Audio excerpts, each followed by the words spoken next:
Hey guys, welcome back to day 10 of starting our own small business. అందరూ ఏ business పెడుతున్నారు అని చెప్పైతే comment చేస్తున్నారు. Business వచ్చి జ్యూస్ హబ్ టైప్, బాదం మిల్క్, రోజ్ మిల్క్ అండ్ ఫలూదాస్ ఇవైతే ఉంటాయి. సో అందుకే మనమైతే వీటికి వెజల్స్ అయితే క్లీన్ చేయాలి కదా. సో అందుకే మధ్యలో ఒక వాల్ కట్టి పార్టీషన్ అయితే చేద్దాం అనుకుంటున్నాము. ఇంకా వెళ్ళి బ్రిక్స్ అవి అయితే ఆర్డర్ ఇచ్చేసాము. ఈ లోపల బయట చిన్న పని ఉంటే అది చూస్తున్నాము. బయట అంతా పాత సీలింగ్ అంతా తీసి మొత్తం క్లీన్ అయితే చేస్తున్నాము. బయట సీలింగ్ వేయించలేదన్నమాట.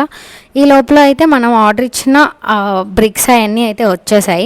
అనుకున్న దానికన్నా ఖర్చు ఎక్కువ అవుతుంది అండ్ డిజైన్ అలాంటివి కూడా చేంజ్ అవుతూ ఉన్నాయి షాప్ స్టార్ట్ చేసినప్పటి నుంచి. అందుకే వీడియోస్ అయితే లేట్ అవుతూనే ఉన్నాయి.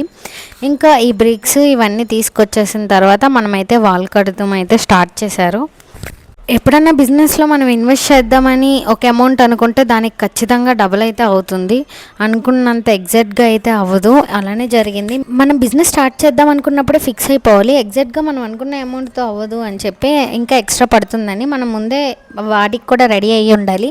మాకు మొత్తం ఎంత ఇన్వెస్ట్మెంట్ అయ్యింది, మేము ఎంత అనుకున్నాం అనేది మొత్తం ఫైనల్గా షాప్ అంతా రెడీ అయిపోయిన తర్వాత నేను మీకైతే లాస్ట్లో అయితే అప్డేట్ అయితే ఖచ్చితంగా ఇస్తాను. ఇంకా వాల్ కట్టే టైంకి నైట్ అయితే అయిపోయింది. 8కి మనమైతే కరెంట్ మీటర్ అన్నీ పెట్టించాం కానీ లైట్స్ అయితే పెట్టించలేదు. ఇంకా సీలింగ్ వర్క్ అదంతా ఇప్పుడే అయ్యిందని చెప్పి సో అందుకే ఫ్లాష్ లైట్లో అయితే వర్క్ చేస్తున్నారు. ఎలా అయినా సరే ఈరోజు వాల్ కంప్లీట్ చేసేయాలని చెప్పి. That's all for today guys. Bye.